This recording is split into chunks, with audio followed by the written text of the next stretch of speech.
जय माता दी। दोस्तों कैसे हैं आप लोग, यह बताने के लिए कमेंट में जय माता दी जरूर लिखें। माता रानी सबका कल्याण करेंगी। दोस्तों आज के इस वीडियो के माध्यम से हम आप लोग को बताएंगे कि मासिक धर्म में महिलाएं किस प्रकार नवरात्रि का व्रत रख सकती है और किन नियमों का उन्हें पालन करना चाहिए।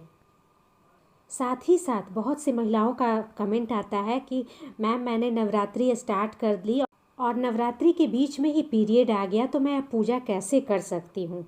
बहुत सारे कमेंट आते हैं। तो आज के इस वीडियो के माध्यम से हम आप लोग को बताएंगे कि मासिक धर्म के दौरान नवरात्रि में आपको व्रत कैसे रखना है, पूजा कैसे कंटिन्यू करनी है, किन नियमों का आपको पालन करना है।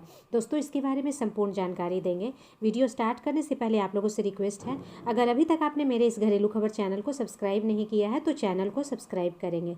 वीडियो पसंद आएगा वीडियो को लाइक करेंगे और जितना ज़्यादा से ज़्यादा हो सके मेरे इस वीडियो को शेयर करेंगे। तो नवरात्रि में घर घर में माँ दुर्गा की स्थापना और पूजन किया जाता है। इस दौरान लोग माँ की भक्ति में पूरी तरह से लीन हो जाते हैं।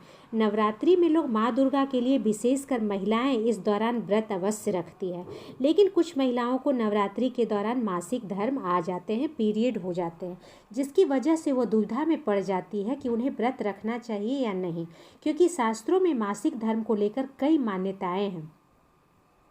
तो दोस्तों नवरात्रि का 9 दिन लंबा और सबसे पवित्र पर्व माना जाता है। यह पर्व ध्यान, साधना, तप और पूजन द्वारा आत्मिक शक्ति के विकास के लिए प्रख्यात है। लेकिन एक स्त्री के साथ बहुत अधिक संभावनाएं हैं कि 28 से 32 दिनों के मध्य घटित होने वाला उसका मासिक धर्म इन्हीं 9 दिनों में घटित हो जाए। तो महिलाएं के मन में यह प्रश्न उठता है कि मासिक धर्म के दौरान नवरात्रि में व्रत और पूजन किस प्रकार किया जा सकता है। नवरात्रि के पर्व में घर घर में घट स्थापना की जाती है और माँ दुर्गा की आराधना की जाती है। इस व्रत को ज़्यादातर महिलाएं ही करती है। मासिक धर्म महिलाओं के लिए प्राकृतिक है। अगर आपको ऐसा लगता है कि नवरात्र के दौरान आपको मासिक धर्म की शिकायत हो सकती है तो पहले तो आपको व्रत रखने ही नहीं चाहिए। और यदि आप इस दौरान व्रत रखती भी हैं तो पूरे श्रद्धा और निष्ठा भाव से व्रत को रखें, क्योंकि भगवान के लिए भाव और श्रद्धा ही अति महत्वपूर्ण है। उसके बाद आती है शरीर की शुद्धि। इसके लिए आप व्रत के सभी नियमों का पालन करें, यानी नहाकर स्नान करके पूजा के साफ वस्त्र ही धारण करें। अब चलिए जानते हैं आपको व्रत किस प्रकार रखना है। अगर आपको नवरात्रि से पहले ही मासिक धर्म की शुरुआत हो जाए तो आप नवरात्रि का व्रत ना करें। अगर आपने नवरात्रि का व्रत करने का संकल्प ले ही लिया है और आपको इस समय में आप स्वयं पूजा ना करके घर के किसी अन्य सदस्य से पूजा कराएं। इस समय में आपको दुर्गा सप्तशती का पाठ अवश्य सुनना चाहिए, क्योंकि दुर्गा सप्तशती का पाठ सुनने और पढ़ने का एक ही फल होता है। तो आप दूसरे से पढ़वा के उसे आप सुन सकती हैं।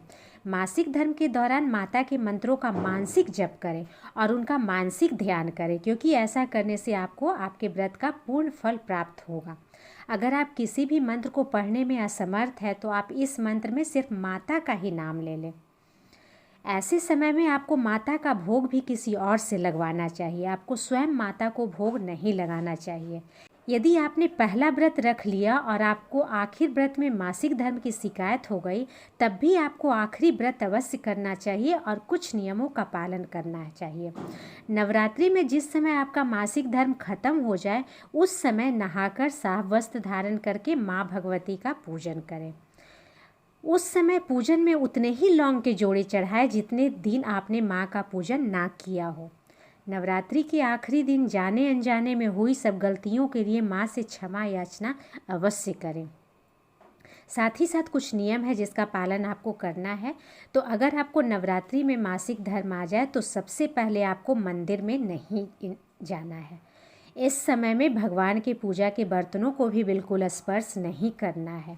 माता की ज्योति, कलश आदि को भी स्पर्श इस समय निषेध है। नवरात्रि में माता का भोग और प्रसाद को न तो इस समय में बनाना है और न ही स्पर्श करना है। नवरात्रि में न तो झूठ बोले और न ही किसी की निंदा करें। अगर आपने नवरात्रि का व्रत रखा है तो आपको एक समय भोजन करना चाहिए, लेकिन यह भोजन आपको स्वयं नहीं बनाना है, किसी और से ही बनवाना है। इस समय में आपको किसी भी धार्मिक पुस्तक या अन्य चीज़ों को नहीं छूना है, लेकिन आप इन किताबों को किसी और के द्वारा पढ़वा के सुन सकती हैं। मासिक धर्म के दौरान आपको माता की मूर्ति को भी स्पर्श नहीं करना है। इस समय में हो सके तो किसी भी धार्मिक क्रियाकलापों में भाग ना लें। जिस दिन आपका मासिक धर्म खत्म हो जाए उस दिन माँ का पूजन अवश्य करें। तो दोस्तों ये आपका कन्फ्यूजन दूर हो गया है। सारी महिलाओं का ये एक टेंशन रहता है कि नवरात्र से पहले मासिक धर्म आए तो करे या नहीं, और नवरात्र के दौरान बीच में अगर पीरियड महिलाएं हो जाती है तो उस दौरान वो कैसे पूजा पाठ कर सकती है। तो मैंने सारा डिटेल्स आपको बता दिया कि आपको पहले क्या करना है, और अगर बीच में आ जाए तो आपको क्या करना है, किस तरह से पूजा के नियमों का पालन करना है ताकि माता रानी का आशीर्वाद आपको प्राप्त हो सके। तो आशा ही नहीं, पूर्ण विश्वास है कि आज की वीडियो आपको पसंद आई होगी। वीडियो को लाइक करें, शेयर करें और चैनल को सब्सक्राइब करें। थैंक्स।